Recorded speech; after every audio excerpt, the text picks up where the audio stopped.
ಈಗ ಧರ್ಮಸ್ಥಳದ ವಿಚಾರ ಬಂದಾಗ ಐ ಥಿಂಕ್ ಯಾರ ಮೇಲೆ ಆರೋಪ ಬಂದಿದೆ ಅವ್ರು ತುಂಬ ದೊಡ್ಡ ಪ್ರಭಾವಿಗಳಂತ ಅವರೇ ಪ್ರೂವ್ ಮಾಡ್ಕೊಳ್ತಾ ಇದ್ದಾರೆ.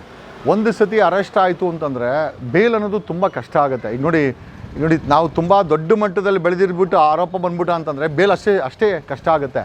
ಮುಂದಿನ ದಿನಗಳಲ್ಲಿ ಅಕಸ್ಮಾತ್ ಯಾರು ಇದನ್ನೆಲ್ಲ ಮಾಡ್ತಾಯಿದ್ರೆ ಅವ್ರೇನಾದರೂ ಅರೆಸ್ಟ್ ಆಯಿತು ಅಂತಂದರೆ ಮುಂದಿನ ದಿನಗಳಲ್ಲಿ ಅವರಿಗೆ ತುಂಬ ಕಷ್ಟ ಆಗುತ್ತೆ. ಬೇಲ್ ವಿಚಾರದಲ್ಲಿ ಆಗಿರ್ಬೋದು ಅಥವಾ ಕೇಸಲ್ಲಿ ರಿಲೀಫ್ ಆಗಿರ್ಬೋದು, ತುಂಬ ಕಷ್ಟ ಆಗುತ್ತೆ. ಈಗ ನೋಟಿಸ್ ಮಾಧ್ಯಮಕ್ಕೆ ಒಂದಲ್ಲ 338 ವ್ಯಕ್ತಿಗಳು, ಸಂಸ್ಥೆಗಳಿಗೆ, ನ್ಯೂಸ್ ಚಾನಲ್ಗಳಿಗೆ ನೋಟಿಸನ್ನು ಕೊಟ್ಟಿದ್ದಾರೆ. ಜೊತೆಯಲ್ಲಿ ಗಿಗ್ ಆರ್ಡ್ರನ್ನ ತೊಗೊಂಬಂದು 8,800 ಕಂಟೆಂಟ್ಗಳನ್ನು ವೆಬ್ಸೈಟಿಂದ ತೆಗಿಲಿಕ್ಕೆ ಹೈಕೋರ್ಟಿಂದ ಆದೇಶವನ್ನು ಪಡ್ಕೊಂಡಿದ್ದಾರೆ. ಈಗ ಆಮೇಲೆ ಏನಾಗ್ತಾ ಇದೆ, ಈಗ ನೋಡಿ 2019ರಲ್ಲಿ ತೇಜಸ್ವಿ ಸೂರ್ಯ ಹೈಕೋರ್ಟ್ಗೆ ಹೋಗಿ ಸ್ಟೇ ತೊಗೊಂಬರ್ತಾನೆ ಎಲ್ಲ ಮಾಧ್ಯಮಗಳ ವಿರುದ್ಧ. ಅದಾದಮೇಲೆ ಒಂದು 6 ಜನ ಐ ಥಿಂಕ್ ಡಾಕ್ಟರ್ ಸುಧಾಕರ್ ಹೋಗಿ ಸ್ಟೇ ತೊಗೊಂಬರ್ತಾರೆ. ಒಂದು 6 ಜನ ನಮ್ಮದು ಬ್ಲೂ ಫಿಲಮ್ ಇದೆ ಅಂತ ಕೆಲವು MLAಗಳು ಹೋಗಿ ಸ್ಟೇ ತೊಗೊಂಬರ್ತಾರೆ. ಆಮೇಲೆ ನಮ್ಮ ಬಸವರಾಜ ಬೊಮ್ಮಾಯಿ ಮಾಜಿ ಅವರು ಹೋಗಿ ಸ್ಟೇ ತೊಗೊಂಬರ್ತಾರೆ. ಸರ್, ಇದು ಹೆಂಗಾಗ್ಬಿಟ್ಟಿದೆ ಅಂತಂದರೆ ಫ್ರೀಡಮ್ ಆಫ್ ಸ್ಪೀಚ್ ಅನ್ನೋದನ್ನು ಏನು ಸಂವಿಧಾನ ಕೊಟ್ಟಿದೆ ಅದಕ್ಕೆ ಬೆಲೆ ಇಲ್ದಿರೋ ರೀತಿ ನಾವು ಕೋರ್ಟ್ಗಳ ಮೇಲೆ ಯಾವುದು ನಾನು ಐ ಡೋಂಟ್ ಬ್ಲೇಮ್ ಕೋರ್ಟ್ಗಳಿಗೆ ಮಿಸ್ರೆಪ್ರೆಸೆಂಟೇಷನ್ ಕೊಡ್ತಾರೆ. ಸ್ವಾಮಿ ನಮ್ಮದು ತೇಜೋವಧೆ ಮಾಡ್ತಾವ್ರೆ, ನಮ್ಮ ಮೇಲೆ ಸುಳ್ಳು ವರದಿಗಳನ್ನು ಪ್ರಸಾರ ಮಾಡ್ತಾವ್ರೆ. ಆ್ಯಕ್ಚುಲಿ ಸ್ಟೇ ಕೊಡೋದು ಸುಳ್ಳು ವರದಿ ಪ್ರಸಾರ ಮಾಡಬೇಡಿ ಅಂತ ಬಿಟ್ಟರೆ ಸತ್ಯ ಮಾತಾಡೋದನ್ನು ತಪ್ಪಿಸೋಕ್ಕೆ ಯಾವ ಕೋರ್ಟ್ಗೂ ಪರ್ವರ್ಸ್ ಇಲ್ಲ. Very clear. ಅವರೆಲ್ಲ ಹೇಳ್ತಾರಲ್ಲ ನಿಮ್ಮ ಮೇಲೆ ಸ್ಟೇ ತೊಗೊಂಬಂದಿವಿ ಮಾತಾಡಬೇಡ ಅಂತ. ನಮ್ಮ ಮೇಲೆ ಸ್ಟೇ ತೊಗೊಂಬಂದಿದ್ರೆ ನಾವು ಅವ್ರ ಮೇಲೆ ಅಪಪ್ರಚಾರ ಮಾಡ್ತಾಯಿದ್ರೆ ಮಾತ್ರ ಅಪ್ಲಿಕಬಲ್ ಅದು. ನಾವು ಯಾರೋ ಅಪಪ್ರಚಾರ ಮಾಡ್ತಾಯಿಲ್ಲ, ಸತ್ಯ ಮಾತಾಡ್ತಾಯಿದ್ರೆ ಈ ಒಂದು ಸ್ಟೇ ನಮ್ಮ ಮೇಲೆ ಬೇಕಾದ್ರೆ ಆರ್ಡ್ರ್ ತೆಗೆದು ನೋಡಿ. ಅವ್ರು ಹೇಳಿರ್ತಾರೆ, ಸ್ವಾಮಿ ನಮ್ಮ ಮೇಲೆ ಅಪಪ್ರಚಾರ ಮಾಡ್ತಾಯಿದ್ದಾರೆ, ನಮ್ಮ ಮೇಲೆ ಸುಳ್ಳು ಸುದ್ದಿಗಳನ್ನು ಹಬ್ಬಿಸ್ತಾ ಇದ್ದಾರೆ, ನಮ್ಮ ಮೇಲೆ ಷಡ್ಯಂತ್ರ ನಡೀತಾ ಇದೆ. ಅವ್ರು ಹೇಳ್ತಾರೆ ಷಡ್ಯಂತ್ರ ಸುಳ್ಳು ಸುದ್ದಿ ಮಾಡ್ತಾಯಿದ್ರೆ ಇದ್ರ ಮೇಲೆ ನಾವು ಸ್ಟೇ ಕೊಟ್ಟಿದ್ದೀವಿ ಅಂತೇಳಿ. ಸುಳ್ಳು ಸುದ್ದಿ ಮೇಲೆ ಸ್ಟೇ ಹೊರತು ಸತ್ಯ ಹೇಳಲಿಕ್ಕೆ ಯಾರೂ ಸ್ಟೇ ಕೊಡೋಕ್ಕಾಗಲ್ಲ. ಅದು ನಮ್ಮ ದೇಶದ ಸಂವಿಧಾನದ ಆರ್ಟಿಕಲ್ 19ರ ಪ್ರಕಾರ ನಮಗೆ ಸಂವಿಧಾನಿಕವಾಗಿ ಕೊಟ್ಟಿರುವಂಥ ಹಕ್ಕು. ಇವನ್ ಕೋರ್ಟ್ ಕೂಡ ಅದನ್ನು ಕಿತ್ಕೊಳ್ಲಿಕ್ಕೆ ಆಗಲ್ಲ. ಬಟ್ ಇವರು ಕೋರ್ಟನ್ನು ಮಿಸ್ಲೀಡ್ ಮಾಡಿಕೊಂಡು ಈಗ ಈ ಒಂದು ಕೆಲಸಗಳನ್ನ ಮಾಡ್ತಾಯಿದ್ದಾರೆ. ಆಮೇಲೆ 8,800 ಕಂಟೆಂಟ್ ತೆಗೋಕ್ಕೆ ಗಿಗ್ ಆರ್ಡ್ರ್ ಅಂದರೆ ಒಂದು ಮಾಸಾಗ ಒಂದು ಆರ್ಡ್ರು. ನಮ್ಗೇನು ಅನ್ಸುತ್ತೆ, ಅಪೋಸಿಟ್ ಪಾರ್ಟಿನ ಹಿಯರ್ ಮಾಡಿದಿರಾ ಈ ರೀತಿ ಆದೇಶಗಳನ್ನು ಕೊಡಬೇಕಾದ್ರೆ ಈಗ ನಾವು ನಾಳೆ ದಿವಸ ಹೋಗಿ ಕಂಟೆಂಟ್ಗಳು ತೆಗೀರಿ ಅಂತ ಹೇಳೋದಂತ ನಾವು ಹಾಕ್ರೆ ನಮ್ಮದು ಕೊಡ್ತಾರ? ಈ ಥರ ಕೋರ್ಟ್ಗಳು ಮಾಡೋದ್ರಿಂದ ಎಲ್ಲೋ ಒಂದು ಕಡೆ ಐ ಥಿಂಕ್ ಮಾಧ್ಯಮಗಳ ಮೇಲೆ ಐ ಥಿಂಕ್ ಅವರ ಬಾಯಿಗಳನ್ನು ಕೈಗಳನ್ನು ಹೊಲ್ದಂಗೆ ಇದು ಸೂಜಿ ಥರ ತಗೊಂಡು ಮಾತಾಡ್ಬಿಡಿ ಅವ್ರ ಬಗ್ಗೆ ಅಂತ. ಅಂದರೆ ಪವರ್ಫುಲ್ ಇರೋ ವ್ಯಕ್ತಿಗಳು ಯಾರ ಕೈಯಲ್ಲಿ ಕೋರ್ಟ್ಗೆ ಹೋಗಿ ಕ್ಷೇತ್ರಕ್ಕೆ ಅವ್ರುಗಳಿಗೆ ಈ ಆರ್ಡ್ರ್ ಸಿಕ್ಬಿಟ್ಟ ಅಂತಂದರೆ ಇನ್ನು ಮಿಕ್ಕಿದ ಅನಾಮಧೇಯ ವ್ಯಕ್ತಿಗಳನ್ನ ಮಾಧ್ಯಮದಲ್ಲಿ ತೋರಿಸ್ತಾರೆ, ಅವ್ರಿಗೆ ಆ ಕೋರ್ಟ್ಗೆ ಹೋಗೋಕ್ಕಲ್ಲ ಅಂತಂದರೆ ಎಲ್ಲ ಒಂದು ಕಡೆ ಸಂವಿಧಾನಿಕವಾಗಿ ಅಪಚಾರಗಳಾಗ್ತಾ ಇದೆಯಾ? ದುಡ್ಡಿರೋನು ಪವರ್ಫುಲ್ ಇರೋನು ಹೋಗ್ಬಿಟ್ಟು ಆರ್ಡ್ರಲ್ಲಿ ತೊಗೊಂಬರ್ತಾನೆ, ಏನು ಇಲ್ದರೋ ಈ ಥರ ಇರ್ತಾರೆ ಅನ್ನೋದು ಎಲ್ಲೋ ಒಂದು ಕಡೆ ಒಂದು ರಾಂಗ್ ಮೆಸೇಜ್ ಹೋಗ್ತಾ ಇದೆ. ಐ ಥಿಂಕ್ ಡೆಕ್ಕನ್ ಹೆರಾಲ್ಡ್ ಮೇಲೆ 400 ಚಿಲ್ಡ್ರೆ OS ಇದೆಯಂತೆ. ಆಮೇಲೆ ನಾನು ವಿಜಯ ಕರ್ನಾಟಕ ಅವ್ರ ಮೇಲೆ ಒಂದು 200 ಚಿಲ್ಡ್ರೆ ಏನೋ. ಅದೇ ರೀತಿ ಎಲ್ಲ ನೋಡ್ಕೊಂಬಂದೆ. ಇವತ್ತು ಪೇಪರಲ್ಲಿ ಡೆಕ್ಕನ್ ಹೆರಾಲ್ಡ್ ಅವರು ಫುಲ್ ಡೀಟೇಲ್ ಆರ್ಟಿಕಲ್ ಬರೆದಿದ್ದಾರೆ. 400ಕ್ಕೂ ಹೆಚ್ಚು ಡೆಕ್ಕನ್ ಹೆರಾಲ್ಡ್ ಮೇಲೆ OS ಸ್ಟೇಗಳಿದೆಯಂತೆ. ಅಂದರೆ ಏನಾಗ್ತದೆ ಹಂಗಾರೆ ಸಂವಿಧಾನಿಕವಾಗಿ ಒಬ್ಬರ ಬಗ್ಗೆ ಮಾತಾಡ್ಬೋದು, ಇನ್ನೊಬ್ಬರ ಬಗ್ಗೆ ಮಾತಾಡ್ಬಾರ್ದು. ಹಂಗಾರೆ ಇವನೇ ಸ್ಪೆಷಲ್ ಪರ್ಸನ್ಗಳ ಸಂವಿಧಾನದ ಕೆಳಗಡೆ. ಆಮೇಲೆ ಇದನ್ನು ಕೋರ್ಟ್ಗಳು ಅಪೋಸಿಷನ್ ಪಾರ್ಟಿನ ಏರ್ ಮಾಡಿದಿರಾ ಎಕ್ಸ್ ಪಾರ್ಟಿ ಕೊಡೋದಿದೆಯಲ್ಲ, ಸಡನ್ನಾಗಿ ಹೋಗಿದ ತಕ್ಷಣ ಆರ್ಡ್ರ್ ಮಾಡೋದಿದೆಯಲ್ಲ, ಇದ್ರ ಬಗ್ಗೆ ನಮಗೆ ಕಳವಳ ಚಿಂತೆ ಇದೆ. ಇದನ್ನು ಸುಪ್ರೀಂ ಕೋರ್ಟು ಹೈಕೋರ್ಟ್ ಅಬ್ಸರ್ವ್ ಮಾಡಬೇಕು. ಇದನ್ನೆಲ್ಲ ಡೆಫಿನೆಟ್ಲಿ ಮಿಸ್ಲೀಡ್ ಮಾಡ್ತಾ ಇದ್ದಾರೆ. ಇವ್ರು ಯಾರೇ ಹೋಗಿ ಸ್ಟೇ ತೊಗೊಂಬರ್ತಾರೆ, ಎಕ್ಸ್ ಪಾರ್ಟಿ ಸ್ಟೇ ಮಾಡ್ತಾಯಿದ್ರು, ಇವರು 100% ಕೋರ್ಟನ್ನು ಮಿಸ್ಲೀಡ್ ಮಾಡ್ತಾ ಇದ್ದಾರೆ. ಇಲ್ಲ ನಮ್ಗೆ ಅನ್ಸುತ್ತೆ ಆ ಧರ್ಮಸ್ಥಳದಲ್ಲಿ ಯಾರ ಮೇಲೆ ಆರೋಪ ಇದೆ ಅವ್ರು ಬಿಟ್ಟು ಇನ್ನೆಲ್ಲರೂ ಖಾಲಿ ಮಾಡ್ಕೊಂಡು ಹೋಗ್ಬೇಕು ಅಲ್ಲಿಂದ. ಯಾಕಂದರೆ ಈಗ ನಾವು ಧರ್ಮಸ್ಥಳ ನಮ್ಮದು ಬ್ರ್ಯಾಂಡ್ ನಮ್ಮದು ಅಂದ್ಬಿಟ್ರೆ ಈಗ ಆ ವಿಚಾರಕ್ಕೆ ನಾನು ಅದನ್ನೇ ಹೇಳಿದೆ. ಬೆಂಗಳೂರಿನ ಕಟ್ಟಿದ್ದು ಕೆಂಪೇಗೌಡರು, ಅವ್ರ ತಂದೆ 70 ವರ್ಷ ತೆಲಂಗಾಣ ಆಡಳಿತ ಮಾಡ್ದು. ಇಲ್ಲೇ ನಾವು ಅವರ ವಂಶಸ್ಥರು.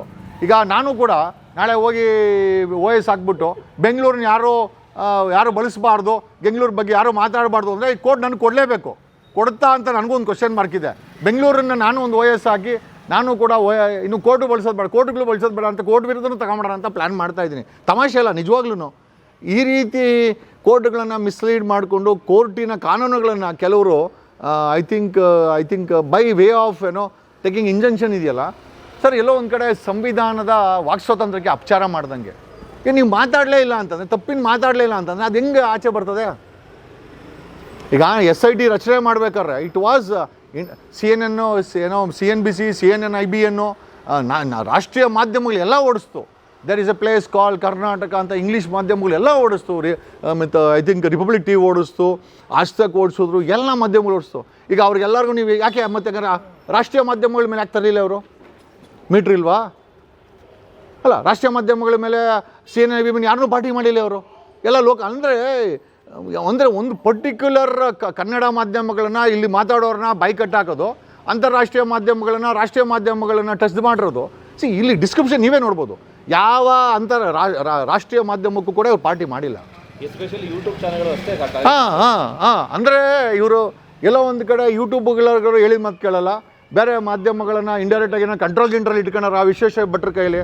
ವಿಶ್ವೇಶ್ವರ ಭಟ್ರು ಈ ಒಂದು ಮೀಡಿಯೇಷನ್ ಮಾಡ್ತಾವ್ರು ಅಂತಲೂ ಕೇಳ್ಪಟ್ಟೆ, ಗೊತ್ತಿಲ್ಲ. ನಾವು ಆರೋಪ, ಒಂದು ಸೆಕೆಂಡ್ ಕ್ವಶನ್ ಮಾರ್ಕು.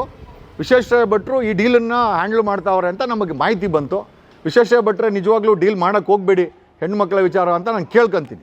ಸರ್ ಏನಲ್ಲ ಸರ್, ಈಗ ಆರೋಪ ಇದೆ ಸರ್, ರಾಕೇಶ್ ಶೆಟ್ಟಿ ಮೇಲೆ ಆರೋಪ ಇದೆ, ಬ್ರೀಫ್ ಕೇಸ್ ಇಸ್ಕೊಂಬಂದರು ಅಂತ. ನಾನು ನೇರವಾಗಿ ಹೇಳ್ತೇನೆ, ಏನು ಸಮಸ್ಯೆ ಇಲ್ಲ. ಒಂದು ಸೆಕೆಂಡ್ ಕ್ವಶನ್ ಮಾರ್ಕು. ಈಗ ಜನ ಹೇಳ್ತಾರೋದನ್ನ ನಾವು ಕ್ವಶನ್ ಮಾರ್ಕ್ ಹೇಳ್ತೀವಿ, ಅವರೇ ಒಂದು ಹಾಕ್ತಾರೆ, ಈ ರೀತಿ ಜಗದೀಶ್ಗೆ ಪೇಮೆಂಟ್ ಆಗಿದೆಯಾ ಬ್ರೀಫ್ ಕೇಸ್ ಅಂತ ಕ್ವಶನ್ ಮಾರ್ಕ್ ಹಾಕಂತಾರೆ. ನಂಗೆ ಡಿಫಾರ್ಮೇಷನ್ ಹಾಕೋಕ್ಕಾಗಲ್ಲ.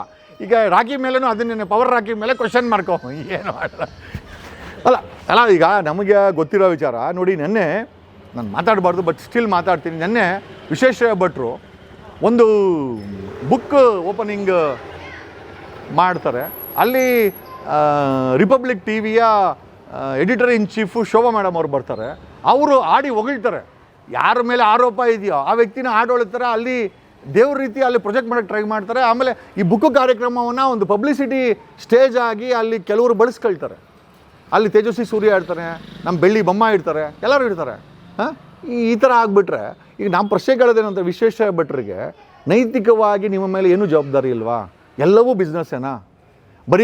ಬರಿಗೈಯಲ್ಲಿ ಉತ್ತರ ಕನ್ನಡದಿಂದ ಬಂದಂಥ ಒಬ್ಬ ಜರ್ನಲಿಸ್ಟು ಈ ಮಟ್ಟಕ್ಕೆ ಹೈಫೈ ಲೆವೆಲ್ಲು ಎಲ್ಲ ಇದು ಇಟಲಿದಂತೆ, ಇದು ಜನಿವಾದಂತೆ, ಗ್ಲೌಸು, ಕರ್ಚೀಫ್ ಎಲ್ಲ ಇಂಪೋರ್ಟೆಡ್ ಅವ್ರು ಹಾಕೋದು. ನಮ್ಮ ಪ್ರಶ್ನೆ ಏನಪ್ಪ ಅಂದರೆ, ಆರ್ಥಿಕವಾಗಿ ಒಬ್ಬ ಜರ್ನಲಿಸ್ಟು ಇಂಥ ಲೀಲಾಜಾಲವಾದಂಥ ಜೀವನನ ನಡೆಸ್ಬೋದಾ? ಒಂದು. ಆಮೇಲೆ 75 ವರ್ಷ ಪ್ರಜಾವಾಣಿ, ಸಂಯುಕ್ತ ಕರ್ನಾಟಕ 120 ವರ್ಷ. ಇವರೆಲ್ಲ ಮಾಡ್ದಿರೋದನ್ನು 2016ರಲ್ಲಿ ಹುಟ್ಟಿರುವಂಥ ವಿಶ್ವವಾಣಿ ಮಾಡೋಕ್ಕೆ ಹೊರಟಿದೆ. ನಮ್ಮ ಪ್ರಶ್ನೆ ಏನಪ್ಪ ಅಂದರೆ, 120 ವರ್ಷ ಮಾಡಿದಿರೋ ಸಂಯುಕ್ತ ಕರ್ನಾಟಕ, 75 ವರ್ಷ ಮಾಡಿದಿರೋ ಇದನ್ನು ಪ್ರಜಾವಾಣಿಯ ಕ್ರೆಡಿಬಿಲಿಟಿ ಈ ವ್ಯಕ್ತಿ ತಗೊಂಡು ಸಮ್ವೇರ್ ಈಸ್ ಆ್ಯಕ್ಟಿಂಗ್ ಲೆಕ್ಕೆ ಎಲ್ಲೋ ಒಂದು ಕಡೆ ಮಾಧ್ಯಮದ ಮಧ್ಯಸ್ಥಿಕೆಗಳನ್ನು ವಹಿಸ್ತಾ ಇದ್ದಾರೆ ಇವರು. ಇಷ್ಟು ಹಣ ಎಲ್ಲಿಂದ ಮಾಡೋಕ್ಕೆ ಸಾಧ್ಯ ಆಗುತ್ತೆ? ಒಬ್ಬ ಜರ್ನಲಿಸ್ಟ್ಗೆ ರಾಜೇಶ್ವರ ನಗರದಲ್ಲಿ ಡಿ ಕೆ ಶಿವಕುಮಾರ್ ಮನೇನೂ ಇಲ್ಲ, ಅಷ್ಟು ಚೆನ್ನಾಗಿದೆ ಮನೆ ಅವ್ರದ್ದು. ಆಮೇಲೆ ಆ ಥರ ಪ್ರಾಪರ್ಟಿ ಬೇಜಾನಿದೆ ಅಂತಾರೆ, ಏನಂತ ಗೊತ್ತಿಲ್ಲ. ಒಬ್ಬ ವ್ಯಕ್ತಿ 100 ದೇಶ ಸುತ್ತಕೊಂಡು 97 ಬುಕ್ ಬರ್ಕೊಂಡು ನಿಜವಾಗ್ಲೂ ಜರ್ನಲಿಸಮ್ ಮಾಡೋರ ಅಥವಾ ಸುತ್ತಕ್ಕೆ ದುಡ್ಡು ಯಾರು ಕೊಡ್ತಾ ಇದ್ದಾರೆ? ಈ ಮನೆ ಕಟ್ಟಕ್ಕೆ ದುಡ್ಡು ಯಾರು ಕೊಟ್ಟವ್ರೆ? ಇವರು ಐಷಾರಾಮಿ ಜೀವನಕ್ಕೆ ಯಾರು ಕೊಡ್ತಾ ಇದ್ದಾರೆ? ಇದೆಲ್ಲ ಪ್ರಶ್ನೆಗಳು ನಮ್ಮಲ್ಲಿ ಹುಟ್ಟಿದೆ. ನಾವು ಕೂಡ ತನಿಖೆ ಮಾಡ್ತಾ ಇದ್ದೀವಿ, ನಮಗೇನು ಅವ್ರ ಮೇಲೆ ಬೇಜಾರಿಲ್ಲ. But we will bring a truth out. Vishweshwara ಭಟ್ರೇನಾದರೂ ದಾರಿ ತಪ್ಪಿದರೆ ಅವರ ಹಾದಿನಲ್ಲಿ ಖಂಡಿತವಾಗಿ ಡಿರೈಲನ್ನು ಜನಗಳ ಮುಂದೆ ತಂದಿಡ್ತೀವಿ ನಾವು.